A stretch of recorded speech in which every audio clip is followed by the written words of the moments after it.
Want to know the secret to a great night's sleep? It's Purple. Why? Because only Purple mattresses have the Gel Flex Grid. It's the reason why Purple mattresses are soft where you want it, firm where you need it, and instantly respond to movement. The Gel Flex Grid flexes around pressure points to support your whole body, no matter how you sleep. Plus, the Gel Flex Grid is 80% air.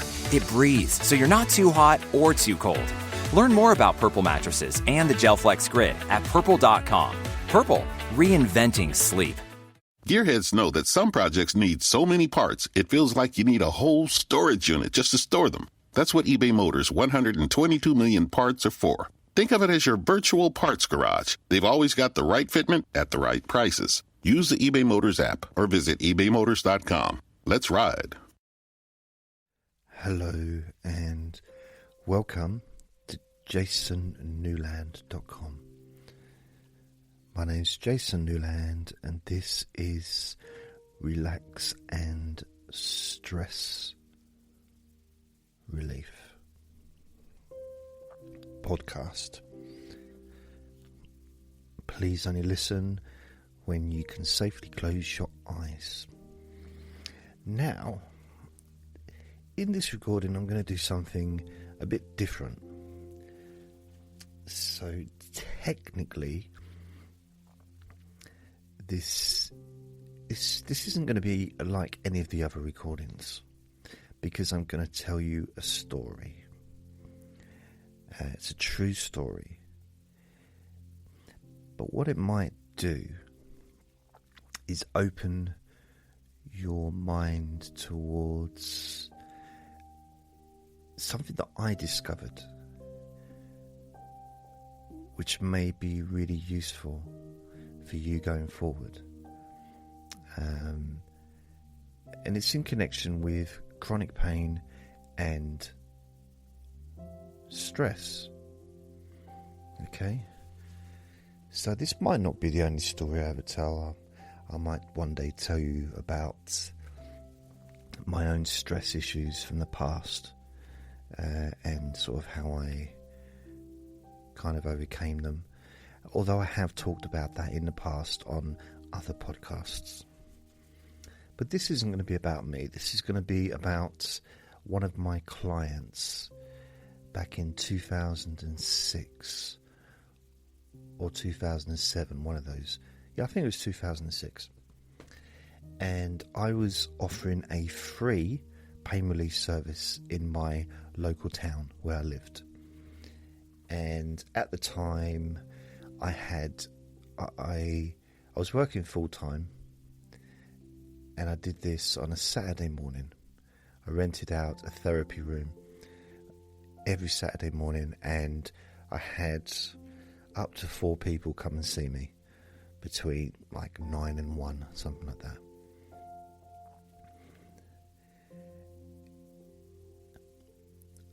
Every person I came to see me, I did a relaxation session with them,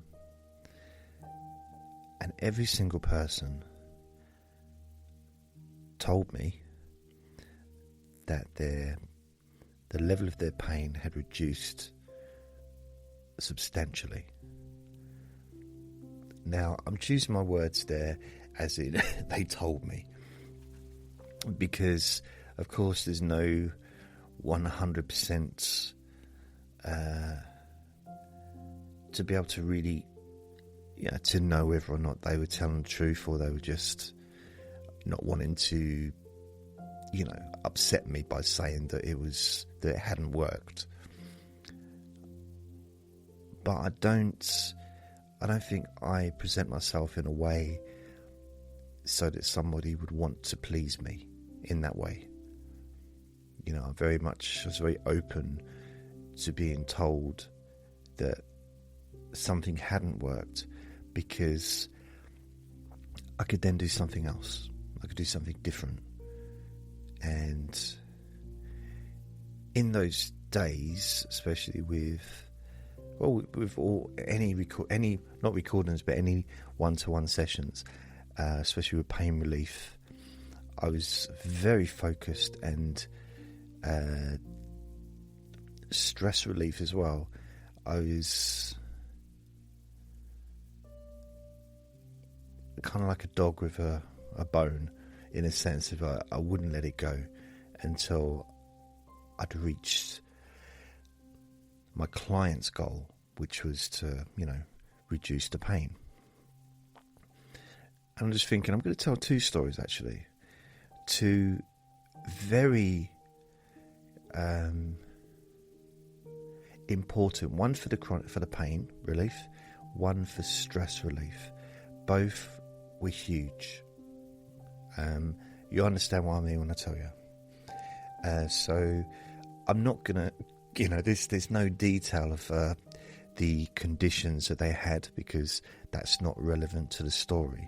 It's relevant to their story, but not relevant to this story. So there's going to be two people. The first person is a man, and both of these people, by the way, they sent me letters afterwards, some months afterwards, telling me about the success. So, it definitely wasn't a case of, thanks for that, and leaving and just thinking, what a waste of time. They really did benefit. So, and this is not in chronological order, because the second one was the person I saw first, but I want to talk about the chronic pain client first. And he came to me with something that is known as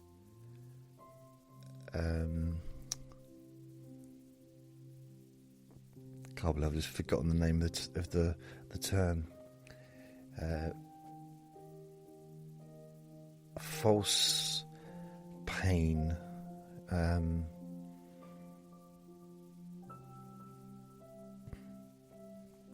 Phantom pain. Phantom leg pain. That's what he presented when he came to me.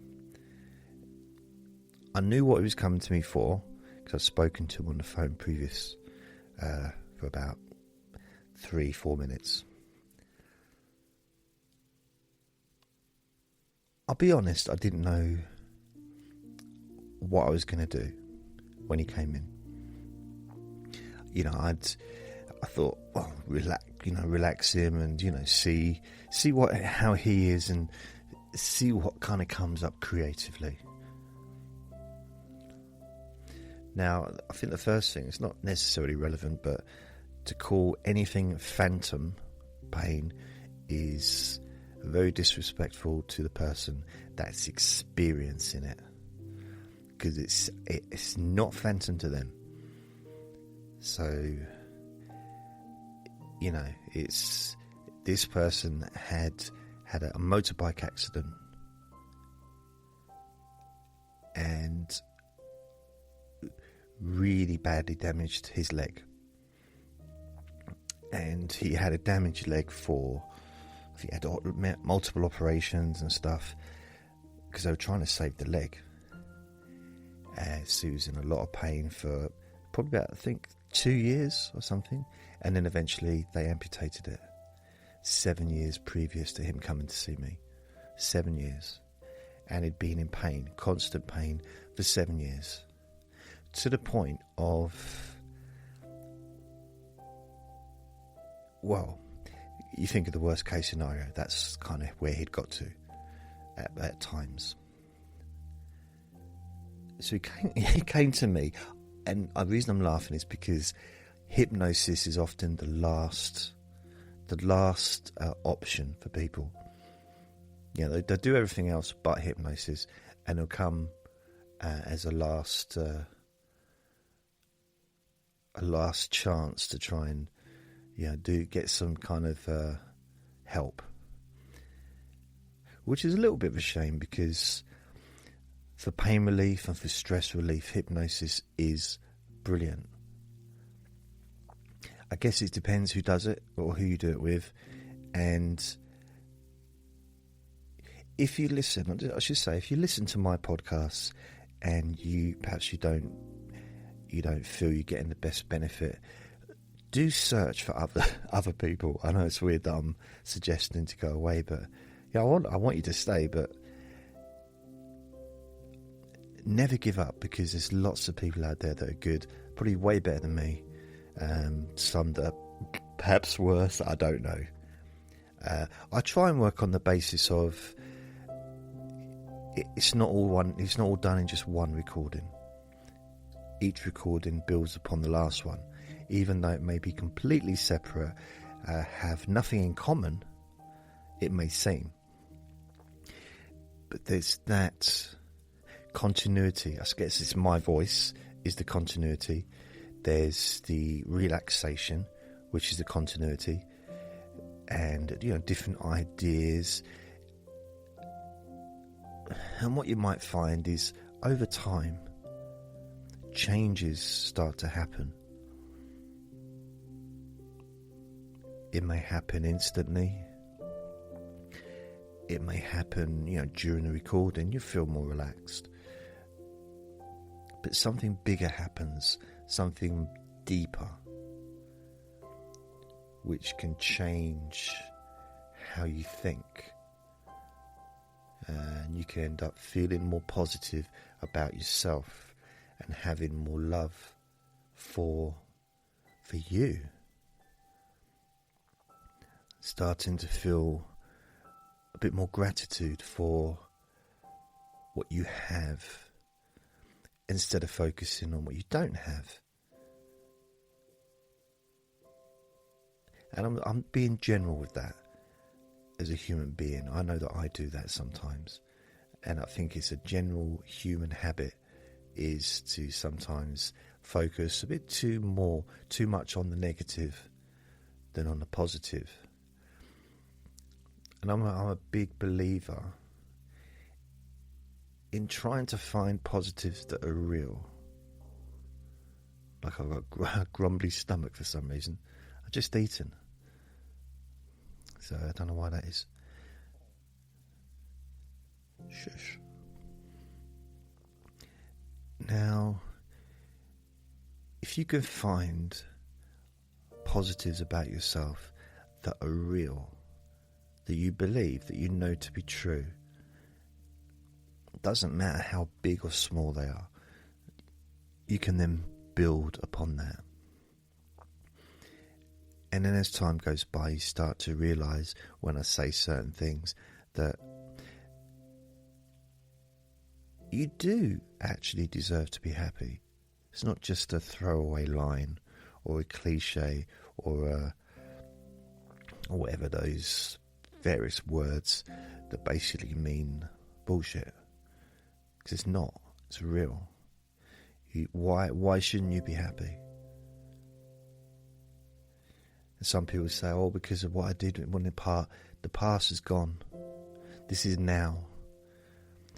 None of us are the same person that we were 10 years ago, 20 years ago, 5 years ago. Some people cling on with every ounce of their being to how they used to be. And those are the most miserable people. Some of those are the most miserable people you'll ever meet. And I mean unhappy, like really unhappy, because they're stuck in the past. That past version of themselves does not fit in with today's society. Still be walking around using words that are no longer appropriate.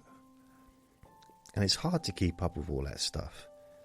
When I went to school, when I left school, the amount of things that were just normal to say, and now can't say them anymore. I try and keep up to date, but I'm not always that great. But I think ultimately, if you're not, the less hate you've got in you, the less chance you're going to say something wrong or offensive. But it's just an idea. So the more you listen to me, the more open you become to the fact that change is happening. And every day you wake up, you feel, you might feel like, oh, it's another day and everything's the same, but it's not. It's really not. When you finish listen to this recording, you'll be different to the way you were before you started. And that's not because of how wonderful I am. It's because we are always changing. One idea can change your perspective. one idea, one sentence can actually open up a part of your brain that almost transforms and gives colour, a different colour, a different shade to the way that you used to see things. It's almost like putting a colour over a spotlight, so that maybe it used to be red and now it's orange, or it was dark blue and now it's bright yellow. It changes the way you see things, seeing things from a more positive viewpoint. So, going back to this person that I was seeing, he came to me. He had one leg, so he had crutches. Yeah, he did. He didn't have his leg. He didn't have a what's it? I don't know what they call them, but he didn't have a prosthesis, is it? So I don't know what the situation was, but because he was in so much pain, he couldn't have anything touch it. Basically, that's the situation. So I'm just talking to him. He gives me the history. Had the bike accident. Tried to save his leg, and for a couple of years, loads of operations, and eventually had to have it amputated. And for the last 7 years, he's been in tremendous pain with his leg.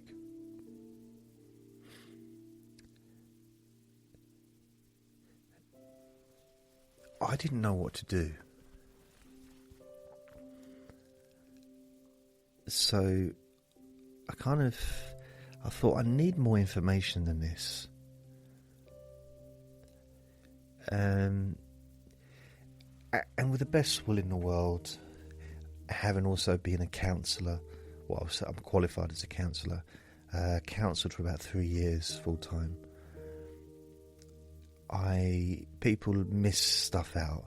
I don't think they purposely do it, but sometimes people miss important information. Maybe it's because they can't face it themselves, or it's just too difficult.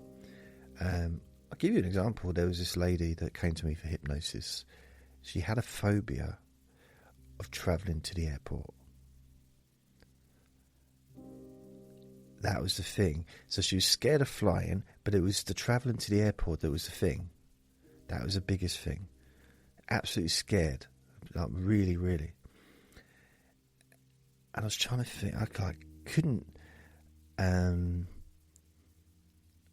really figure out where she was coming from on that. So I said, were you scared of flying? No. Wasn't scared of flying. She was scared. Okay, she had a little bit of fear because of the travel, but once she got to the airport, the fear had gone and she was okay travelling on the plane, if that makes sense. But previous to that, she kind of was absolutely petrified of the journey, and the flight kind of included in that until she got to the airport, and then she was okay.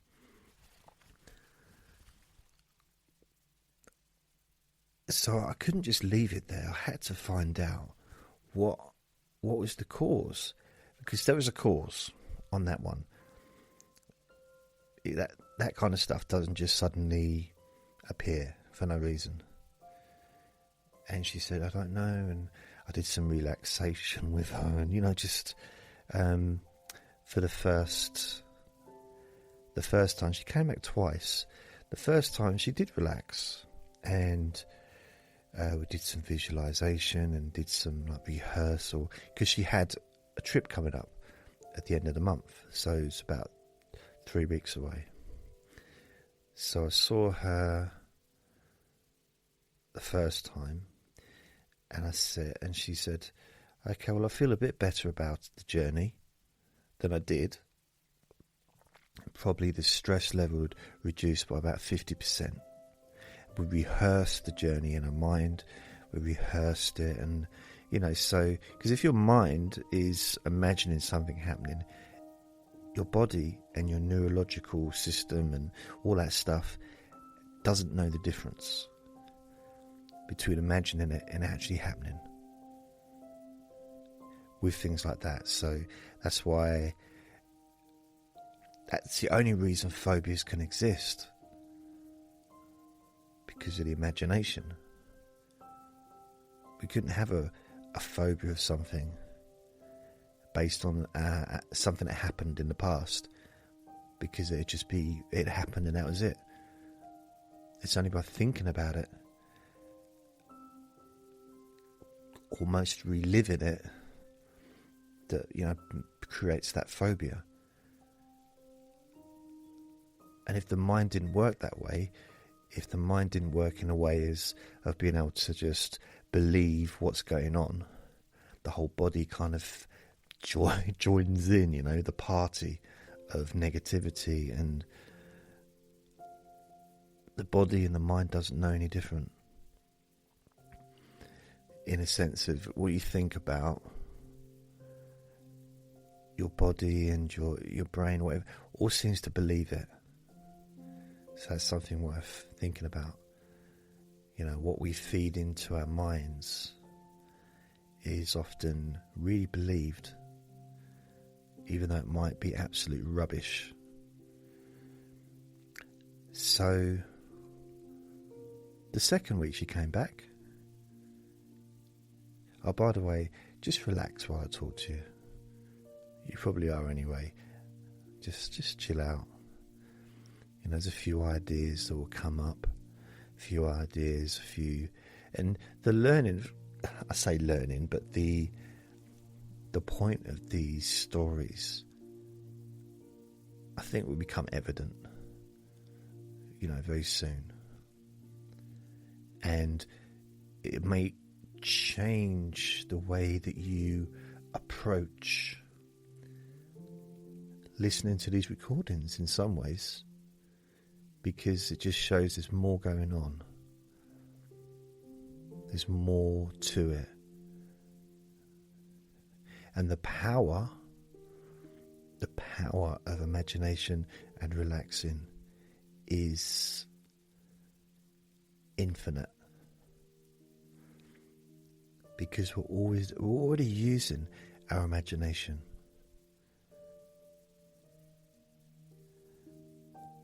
Unfortunately, a lot of us use our imaginations to cause suffering for ourselves, but not meaning to, not intentionally, because we just haven't realised maybe that what you think about is what your brain gives you more of. So if you consciously keep thinking about something, your unconscious mind, whatever part of your mind that gives you stuff, it will just give you that because it thinks that's what you want. He keeps thinking about it, therefore it must be what he wants more of.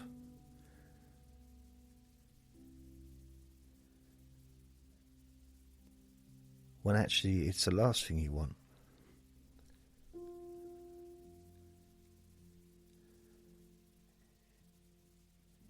If you meet someone, if you work with someone, or someone maybe you see them once a week, whenever you see them you say, oh, what about that? What about that football match? Or, what about that basketball game? Those, I don't know anything about sports really, apart from boxing. But what about those Lakers or whatever?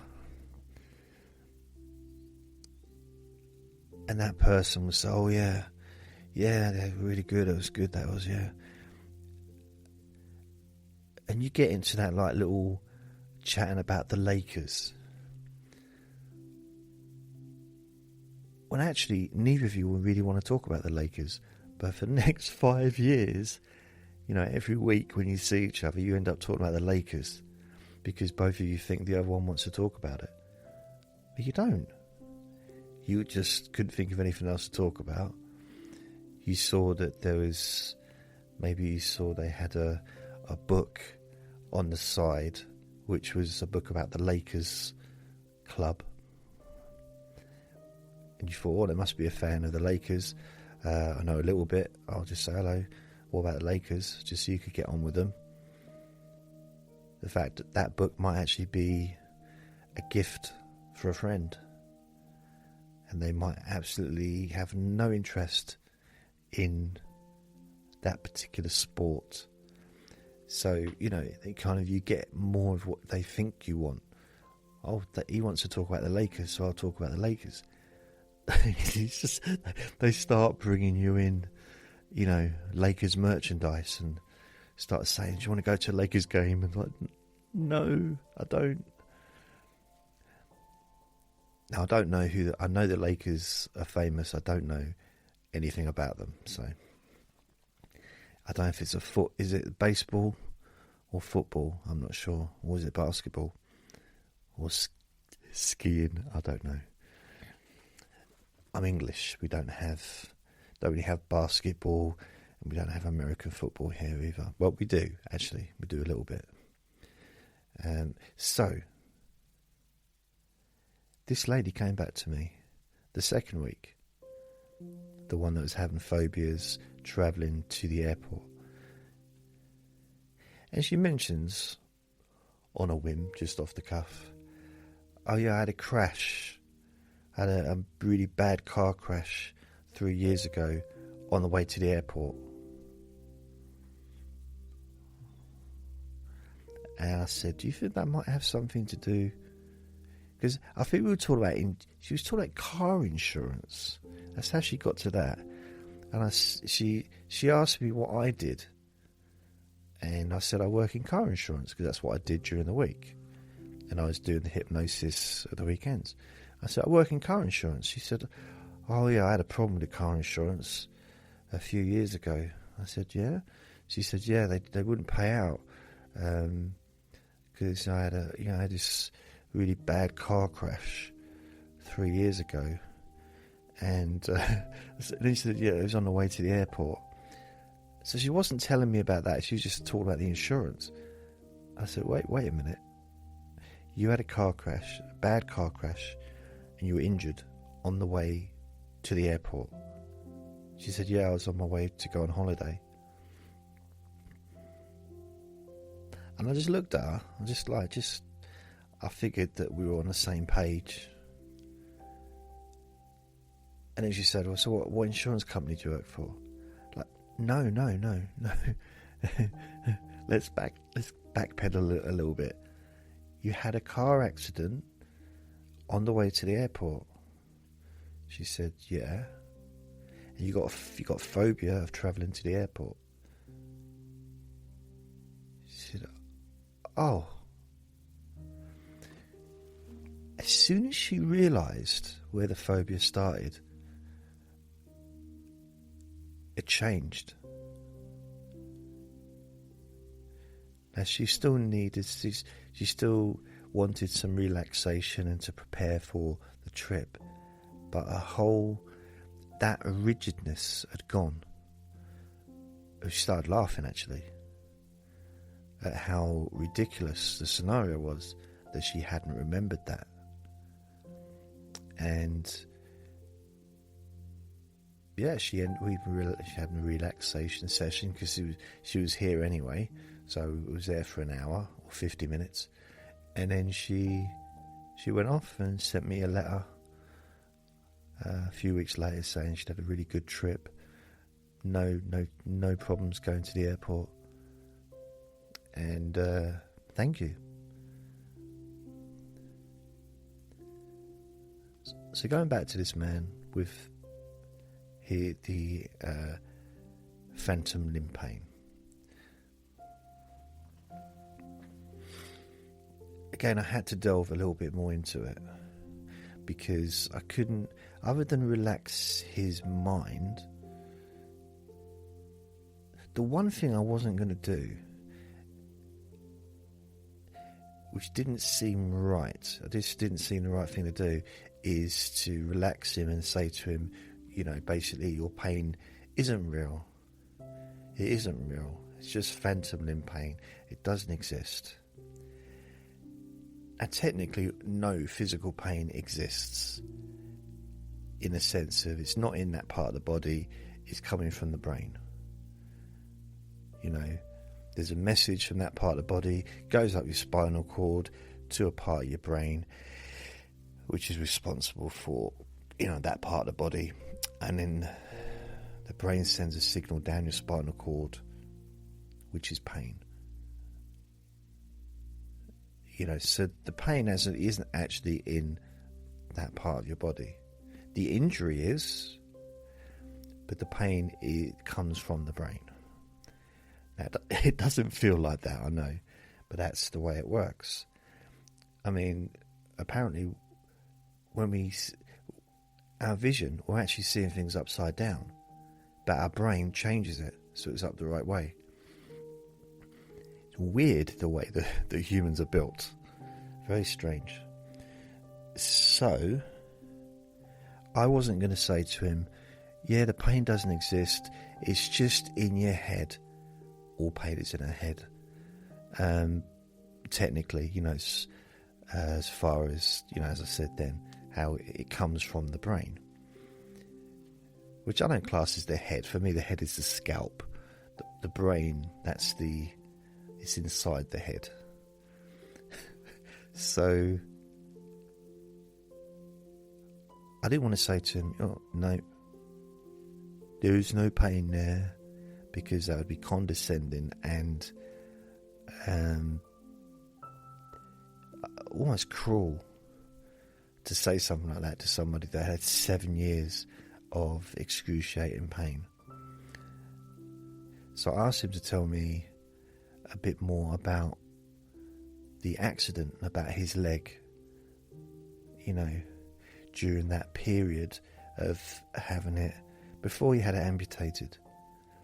And I wanted to know how it felt, more than anything else.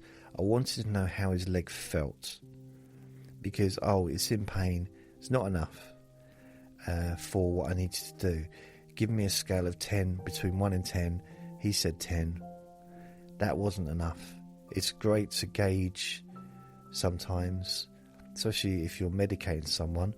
I'm not medically trained, so I can't do that, but that's something that a doctor would do, sort of, or a nurse. Where are you between 1 and 10?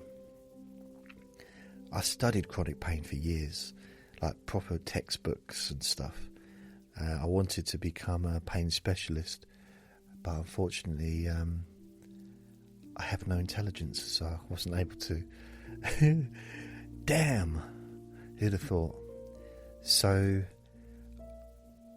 I asked him to describe to me the pain. And the best person in the world to describe their physical discomfort, whether it's stress, whether it's pain, is that person. So someone says, I've got, my leg hurts. It's so easy to assume that, it's the same as the person I saw last week that had a bad leg, or how it is for me when I've got a bad leg. No, we all experience things differently. So I wanted to hear what it was like for him, personally. And he described it. And he basically said, it's a little bit graphic, but it's not, it's horrible, but it's really important for the story. He said he felt his leg felt the same as it did just after the accident, because his leg was very badly twisted, let's say. It was, he had multiple breaks, and so it's very. But he said that's how his leg feels now. The part of his leg that wasn't even there. That's how he said it feels. It feels the way it did after the accident. And I guess that would have been when he was in hospital, or maybe he remembered the actual. I think he was conscious after the actual accident. So that's how it felt. All twisted. So I said, okay, we're going to try something. And I asked him to relax, just his body. And I talked to him about his leg as if it was there. So I think it was his right leg that wasn't there. So I asked him, I relaxed his body, started at the top of the head, down. You know how I do in these recordings sometimes. And when I got down to his hips, then I got down to his knees, and what I did, I focused on relax his left leg first, and then I started at the top of his right leg and got him to relax the thigh of his right leg. And then I asked him to start to relax the bottom half of his right leg. Something that he's, first of all, never been asked to do, never even thought about doing, and was something he didn't believe was possible. And in that process, while he was relaxed, I asked him to imagine that his leg was starting to straighten up. So it's become, I said, you're not going to feel anything, you're going to feel so relaxed. But what you're going to notice is your leg is starting to straighten up, so it's no longer twisted. It's going to go back into exactly the same position as the left leg. Back how it used to be before the accident. And this will happen as you relax more and more. So I want you to focus on that part of your body and just allow it to relax. And I don't know how long it took, maybe 10, 15 minutes. And I moved down to his ankles, to his feet, his toes, relaxing every part of the bottom of his leg onwards, to the point where it was just completely straight, completely how it used to be, as relaxed as the left leg.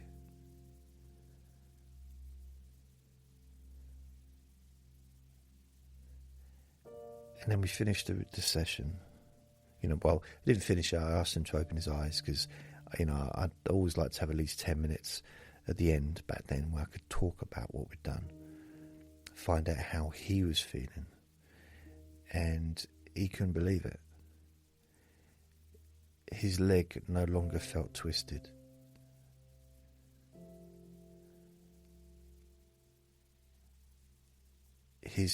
Then a twisting, he said that was what was causing the pain. That was what was causing the discomfort. The fact that his leg was so twisted.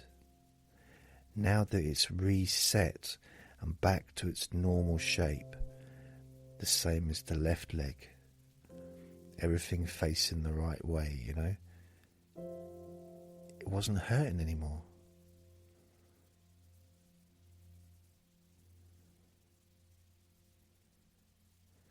And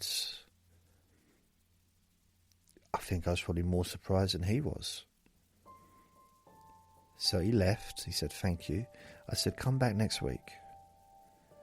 Because I'll be honest, I didn't know if it was going to last. I didn't know, because this was the most serious injury that I'd ever dealt with, as far as at that point. And he came back the next Saturday. He sat down. He was there for probably 10 minutes. He said, I don't need anything from you. My leg's fine now. He said, for 7 years I had people tell me that you don't have a leg there. There is no leg there. And that's the one thing I didn't need anybody to tell me. I feel like crying actually when I say that. It's the most ridiculous thing to tell someone that they don't have a leg when they know that. They don't need to be told that. And he said, I said, okay, I'm going to keep next week's one session open for you. And just text me, or I'll text you the Friday evening and let me know whether or not you need it. Or in the week, or just let me know. And he called me, I think, and said, no, it's fine, I'm still good. And then he sent me a letter a few months back later to say that, the whole story really. So that was cool. Which just shows that the imagination is so powerful. So he was actually straightening his leg in his imagination. His body, his nervous system, the brain, every part of him believed that was what was happening. And those pain signals from his brain stopped. It wasn't needed. I mean, from a very simple perspective, if you push your finger back, there's a point where it starts to hurt a bit, and that's the brain basically saying, alert, this is what they call acute pain. Now I'm doing it and it's not that painful, but it's a bit of pain. Of course, if I went further back, it'd break, I guess, eventually. And then I would really need to finish the recording. But that would be a bit embarrassed, to do that. Why would I do that? But if I let go of it, instantly the pain stops. So the brain reacts instantly to this stuff.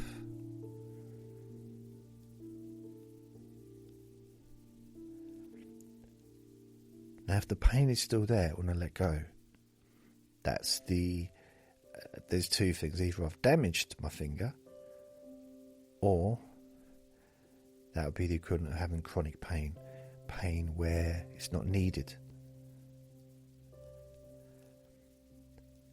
And relaxation, visualization, imagination, and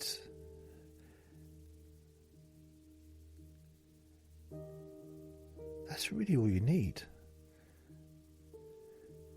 Maybe a bit of self-belief, but that comes from it. The more you do this, the more you realize that actually there's different ways to feel relaxed. You can feel relaxed just by listening to me talking about something like this. And even when it comes to physical difficulties or physical discomfort, can reduce or even be eliminated by just listening.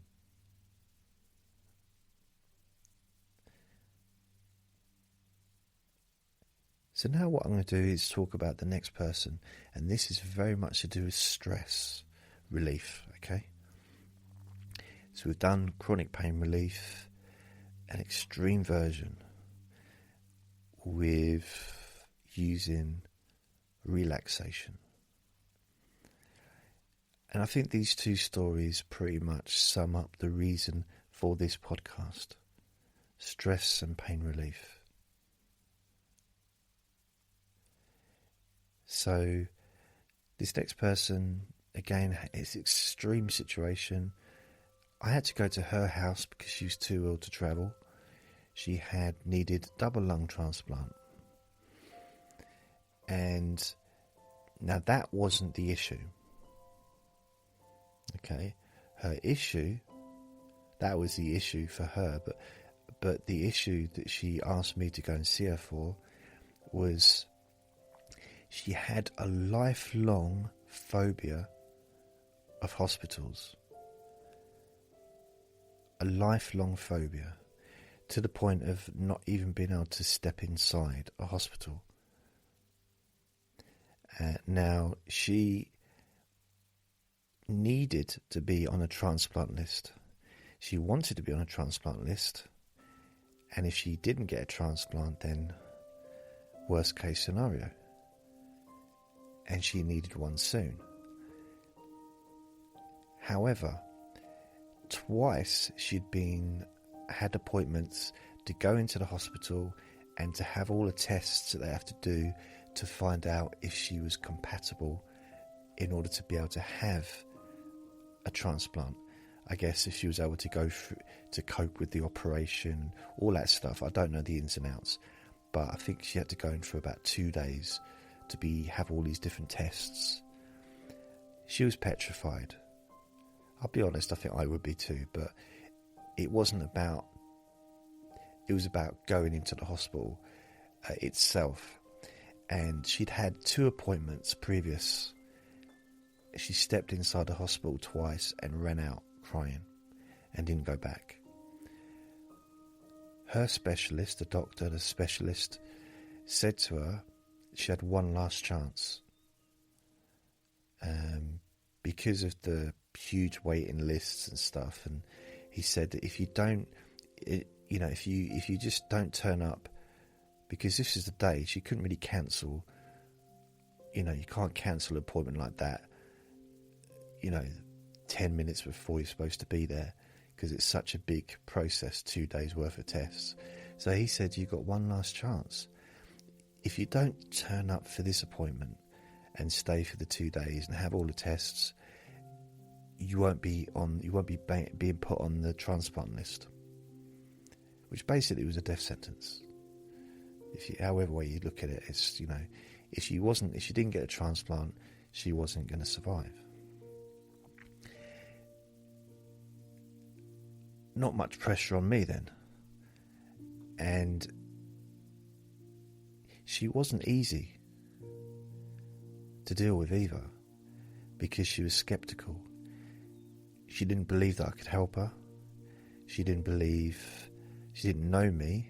I was in her house, so it was her territory. So I was almost like an unwelcome guest, which was weird.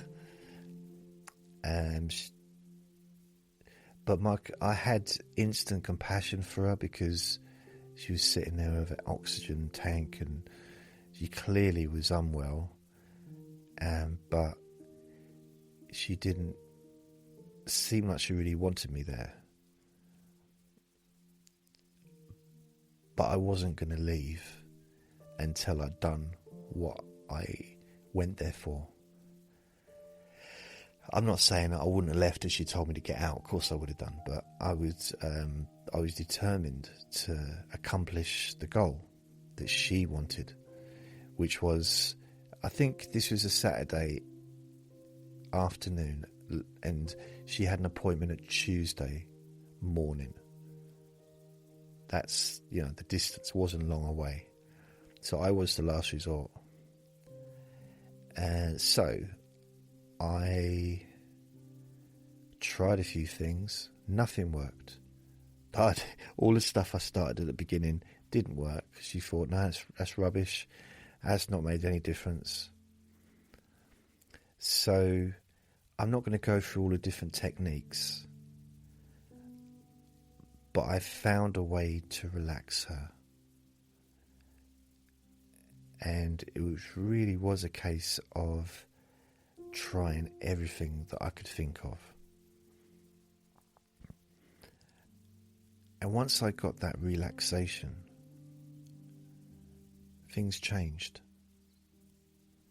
Her attitude changed towards me.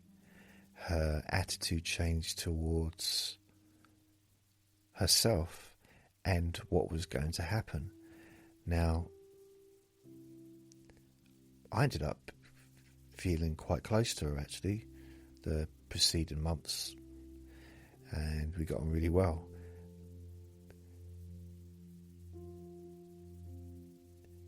So the bottom line was, And I had contact with her all the way through, including when she had the operation.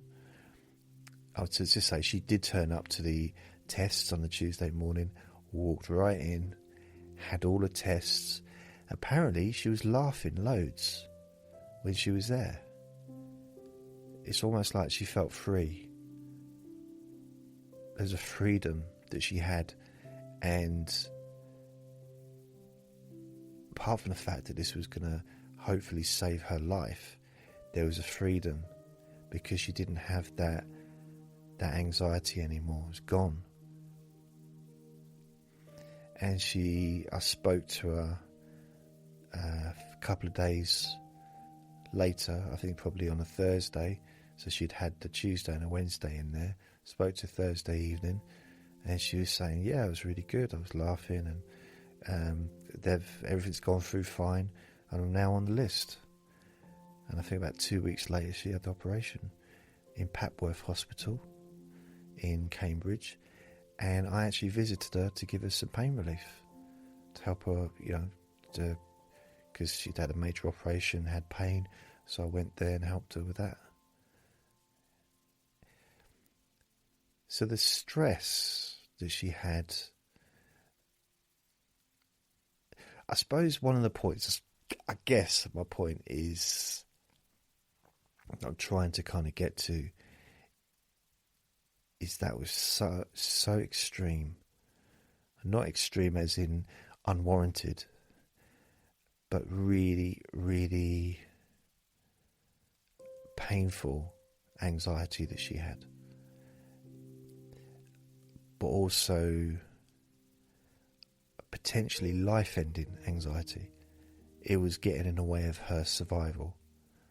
And even that wasn't enough for her to, if anything, it probably made it worse, to be honest, because it just added to it.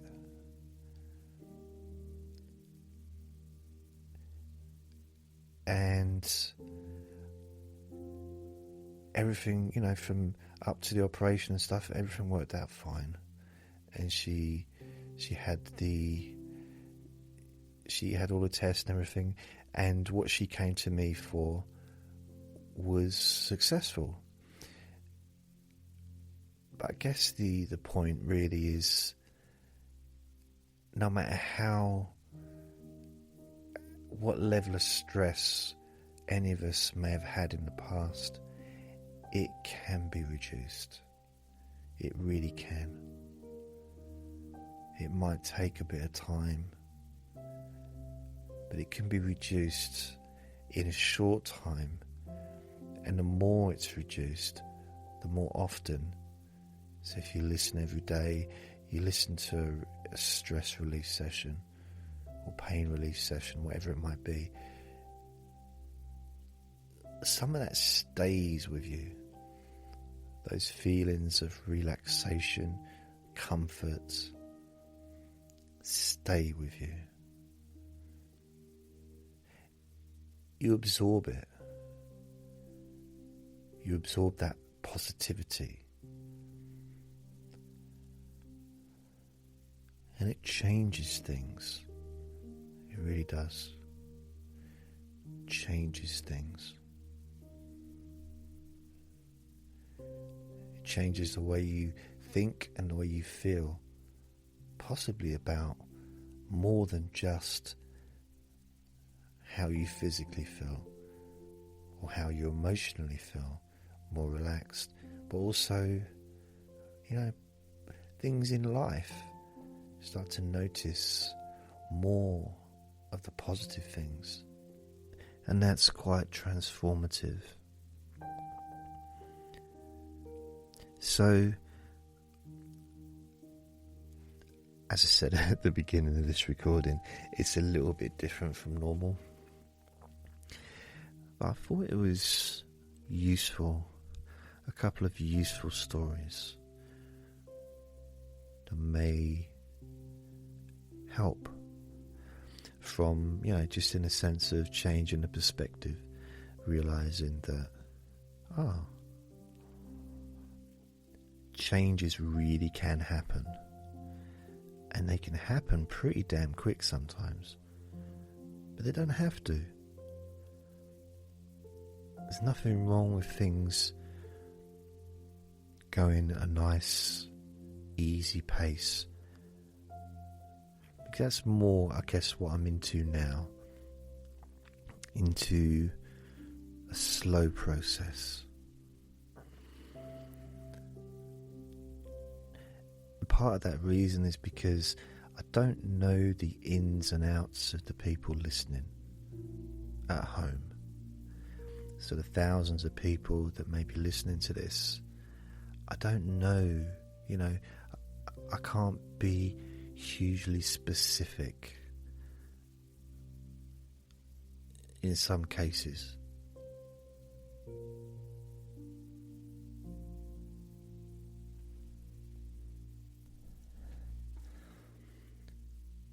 So this brings me to the end of this recording. Thank you for listening, and remember to be kind to yourself, because you do deserve to be happy. So do something nice for yourself. Take care. Lots of love. Bye.